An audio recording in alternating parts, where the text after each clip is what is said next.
college football needs a playoff format. Like it or not, where you go to school for college, a lot is going to depend on how your college football program is. The reason for this is because any school you go to, the high chance is that the football program is bringing in most of its money and its revenue. So when you go to a college, make sure you see if your football program is successful and it brings in a lot of revenue. Otherwise, you won't be able to get this type of necessities that other schools do with their great football programs. A great example of this is the Nebraska Cornhuskers. I've been a fan of the Nebraska Cornhuskers all my life, and I've followed every game for forever ago. I can't even remember the last game I've missed. And the reason why the college is so nice is because the football program makes near $8 million every home game. Just think about that for a little bit. $8 million every single home game. That equals about $40 million each year just from football. That's crazy stats. And that's what can help your college. And today I will talk to you how a playoff format will even increase those numbers around the country. And I'll talk about revenue, fan appeal, and the controversial issues that come to college football. First, let's look at revenue. With a playoff format, revenue would increase exponentially. Under the BCS system currently, the TV ratings have dropped so much because the teams aren't getting a fighting chance. They're not getting their chance to play in national titles that they rightfully deserve to be in. Some teams might slip up a game or two, but they deserve that chance to play in that national title. And with a BCS system, they simply don't get that chance unless they're in the SEC or if they're completely undefeated, which happens very rarely. This is why revenue lacks under the BCS system, but under a playoff system, those teams would get a second chance. If they lose right away at the beginning of the season, they'll get another chance later on to play those teams and to make up for that one loss. And I think that is what they need to do in college football today. After talking about revenue, next, let's look at fan appeal. It's pretty obvious. What would you like?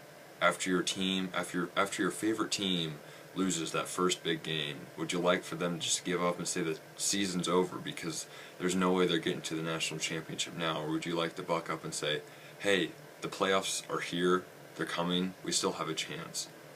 This is what it could be like under a playoff system instead of the BCS. If you look at it this way, 3 teams are undefeated, 2 teams can only make a national championship game. That's what it's like under a BCS national championship system. And in my mind, that's wrong, and I'm pretty sure it's wrong in a lot of other minds too. And under a playoff system, this would give everyone a fighting chance, and it would keep bowl games. And the bowl games bring in money too, and this would help a lot with fans, because even if they don't make the playoffs, they can still go to a bowl game and they can still have a postseason chance of success. And this is huge in everyone's eyes around college football. Next, let's look at controversial issues. The controversial issues in college football is that exactly if 3 teams are undefeated and only 2 make it to that national championship game, what if that third team that didn't make it is actually the best team in the country? And this is huge in college football because no one really knows how good that team is because they didn't get to play those other 2 top teams. And this is what creates controversial issues, and this is why TV ratings have dropped so exponentially, because some fans think that their team deserves to be in that game, and they decide, hey, I'm not going to watch it, it doesn't matter, my team's better. And other fans think the same way too.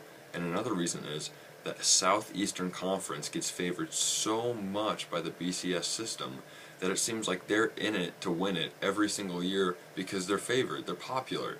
Unlike the Big Ten or the Pac-12 or even the Big 12. It's like they need a chance too, and under the BCS, they simply don't get that chance. And hey, I get it. Some people say, well, if we change to a playoff system, then there's not going to be that huge game every week type of feel that there is under college football now. And I agree with you. Sometimes there won't be, but at the end of the year, it'll create even a bigger emotional status than there is in the middle or even at the beginning, because I understand what you're saying. Every game under the BCS system, you have to win every game to make it to the national championship. So of course you're going to worry about every game, and that big game feel is going to be there every week in and week out. But won't you want to watch the next game even more if your team has a chance after they lost a game? That's what I think, and that's what a lot of other people think too when it comes to the BCS, and a playoff system would work a lot better because of it. I have talked to you about the differences between the BCS and the playoff format, and it is clear that a playoff format would benefit a lot of other things, and in the end, it would help which college you should decide, because your college will be a lot more popular because of a playoff format in college football.